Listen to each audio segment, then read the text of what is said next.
Bien chers frères et sœurs dans le Seigneur, que la grâce et la faveur de notre Seigneur Jésus descendent et demeurent sur chacun et sur chacune de vous.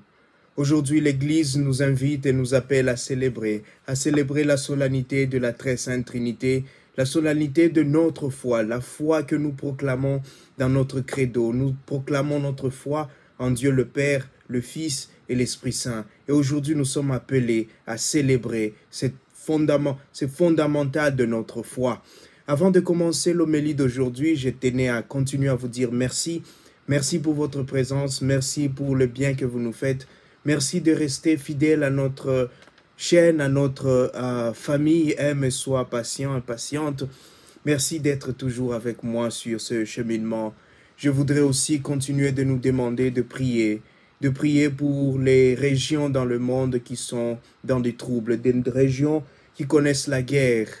Je voudrais demander que nous continuions de prier pour le Congo, de prier pour la paix ici et là où il y a beaucoup de troubles, au Soudan, en Érythrée, en Éthiopie, dans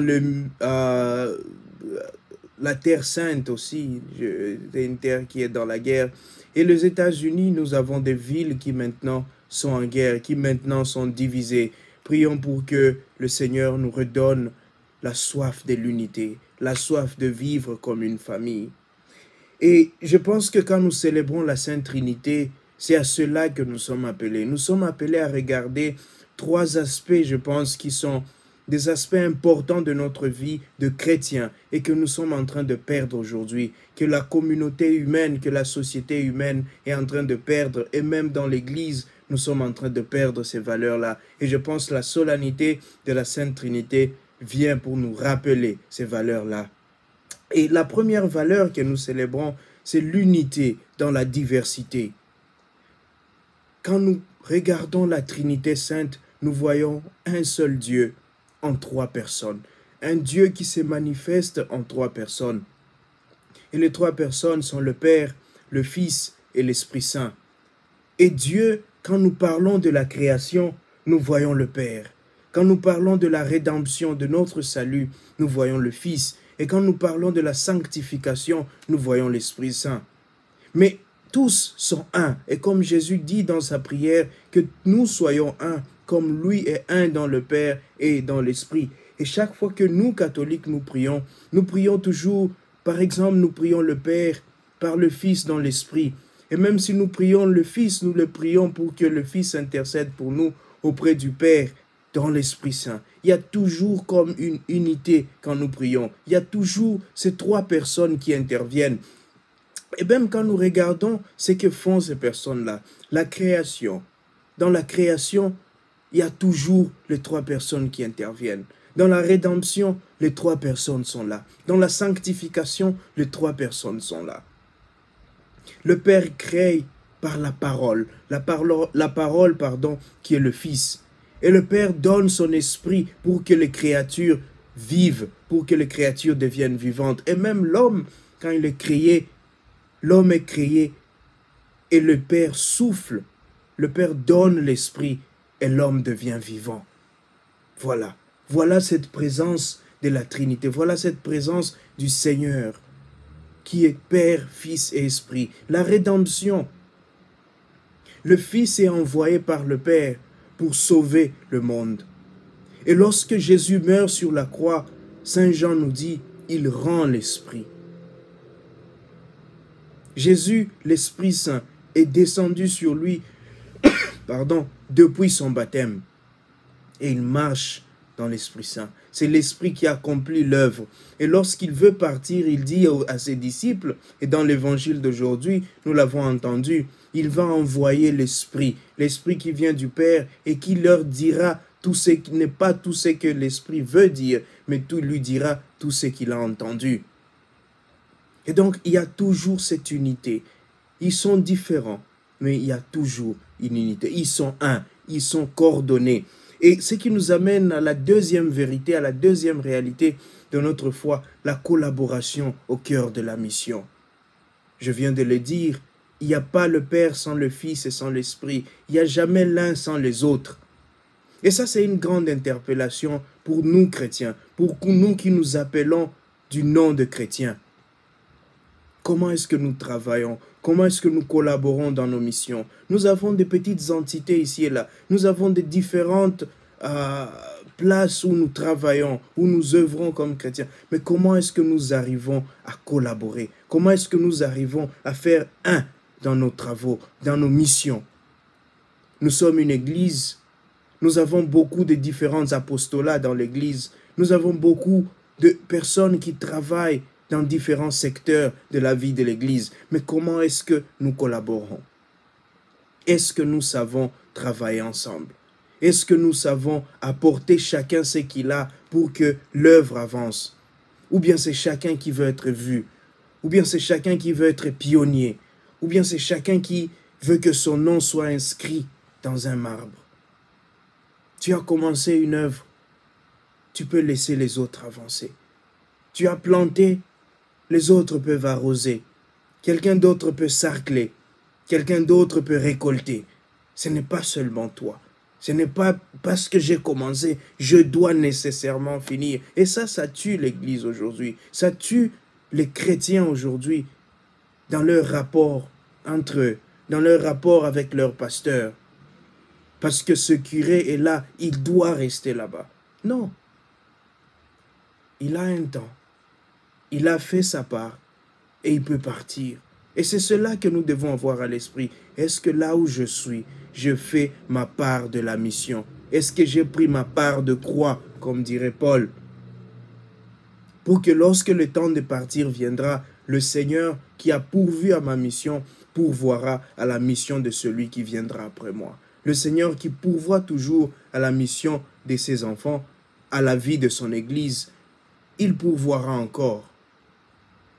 Donc, apprenons à collaborer dans nos missions. Nous travaillons dans le même secteur, mais il est difficile de collaborer. Nous sommes un couple, mais il est difficile de collaborer. Nous sommes des enfants dans une même maison, mais nous ne pouvons pas nous coordonner dans le travail. Le Seigneur attend mieux de nous. Dieu nous a créés, il nous a sauvés et il nous a remplis de son esprit pour que nous soyons, que nous allions, que nous portions du fruit et que ce fruit demeure. Et pour que ce fruit demeure, nous devons être un. Et en étant un, nous devons travailler ensemble.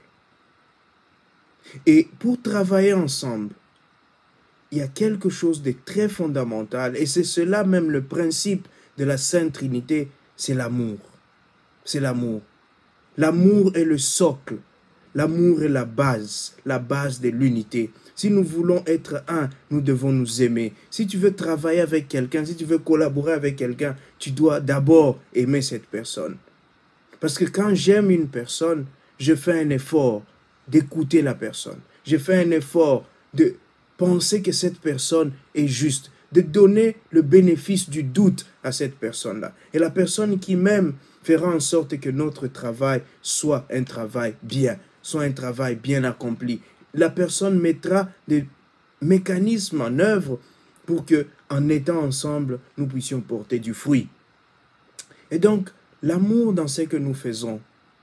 Aujourd'hui, j'ai l'impression que ce qui arrive dans le monde, la haine, la colère, le ressentiment qu'il y a dans ce monde aujourd'hui, c'est parce que nous avons perdu cet amour. D'abord, l'amour de nous-mêmes. Nous voyons tout ce que c'est devenu, tout ce qui est devenu la race humaine aujourd'hui avec tous ces dénis de notre corps, toute cette haine que certains ont de leur corps, de leur être.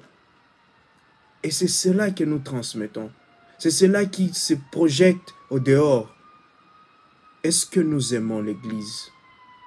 Dans tout ce qu'elle a de bien, dans tout ce qu'elle a de faible et de limites, est-ce que nous l'aimons comme corps du Christ? Ce corps peut être souffrant, ce corps peut être malade, mais tant que je l'aime, je ferai un effort. Tant que j'aime, je vais me battre pour que ce corps soit bien. Quel est ton amour pour l'Église? Dans l'Église, tu as une vocation. Est-ce que tu aimes ta vocation dans l'Église? Tu es prêtre, tu es pasteur, tu es choriste, tu es chantre, tu es gardien ou gardienne de paix, servant de messe. Est-ce que tu aimes ta vocation dans l'Église? Tu es parent, tu es enseignant. Est-ce que tu aimes ta vocation? Parce que si tu aimes cette vocation, alors tu travailleras pour le bien. Ceux qui t'ont été donnés, tu travailleras pour leur bien.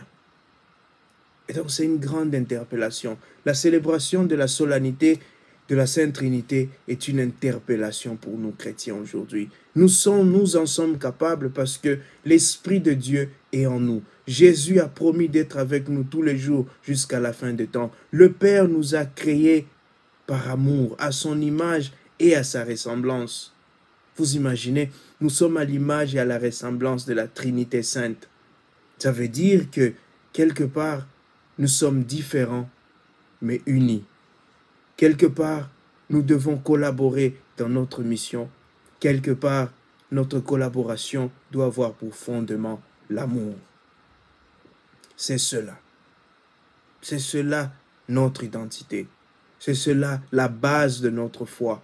Cette foi que nous proclamons au début de la messe et à la fin jusqu'à la fin de la messe.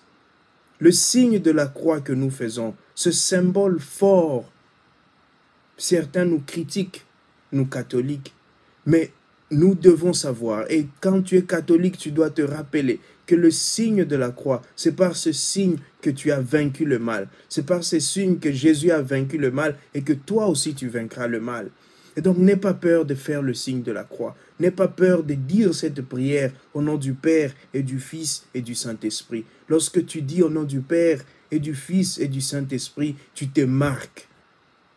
Tu donnes ton identité. Tu dis au diable, je ne t'appartiens pas, j'appartiens au Père, au Fils et au Saint-Esprit. Je suis marqué par le sceau de Dieu, le sceau de l'amour, le sceau de l'unité, le sceau de la collaboration.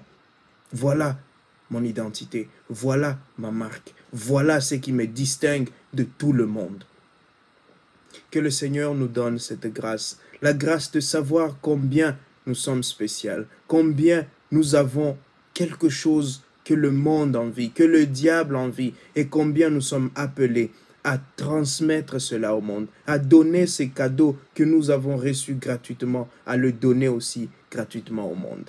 Que le Seigneur nous bénisse, que le Seigneur vous bénisse, qu'il vous donne la grâce et la force de vivre comme la Sainte Trinité, dans l'unité, dans la collaboration et plus encore dans l'amour. Que le Seigneur nous bénisse et nous donne ses grâces aujourd'hui et tous les jours. Amen.